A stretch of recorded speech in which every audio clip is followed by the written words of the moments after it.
Ici le docteur Goodfellow. Est-ce que vous avez déjà rencontré deux frères qui se détestaient? Alors écoutez la suite. Dans mes derniers messages, je vous ai parlé du docteur Goodfellow et de la fille du dragon, de leurs rencontres, de leurs aventures, de leurs origines.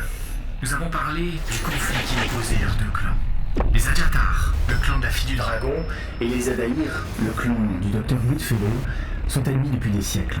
Voyageons maintenant dans le temps, vers un passé lointain, pour découvrir les origines de ce conflit.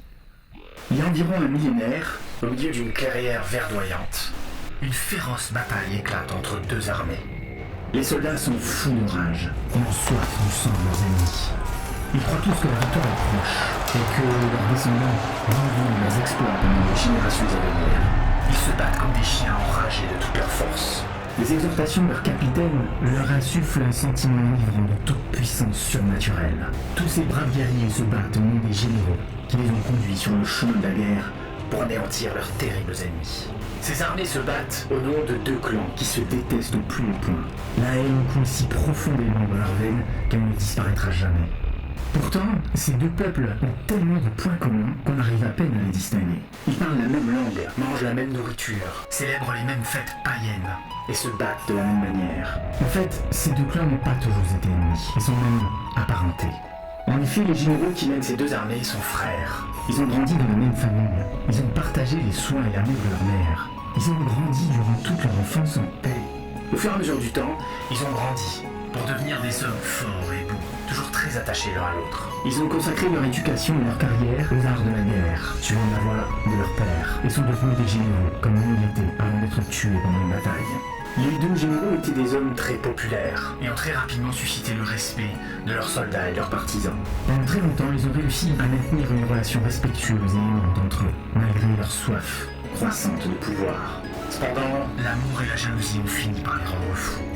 Un jour, ils sont tombés amoureux de la même femme, et cette femme est tombée amoureuse des deux frères. Son cœur déchiré ne pouvait pas lui dire lequel choisir. Elle aimait les deux hommes de la même manière, et ne pouvait se séparer d'aucun d'eux. Ceci la faisait terriblement souffrir, car elle savait ce que son amour provoquait. Cette souffrance interminable la conduisit à la maladie, et elle finit par mourir. Après sa mort, les deux généraux étaient tellement pleins de souffrance et de frustration que la seule issue pour eux était la folie, la haine et la violence. Ils ne se sont jamais pardonnés et ont décidé de se livrer une guerre sans fin, en utilisant tous les prétextes possibles pour s'incriminer l'un l'autre.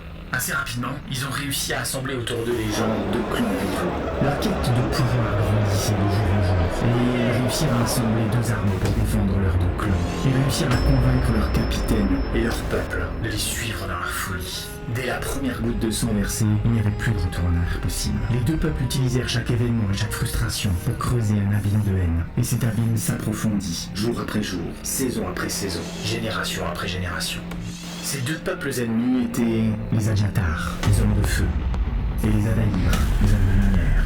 Leur conflit influença le destin de la galaxie pendant des générations. Ces civilisations étaient prises pendant de nombreux siècles dans les mécaniques de la guerre.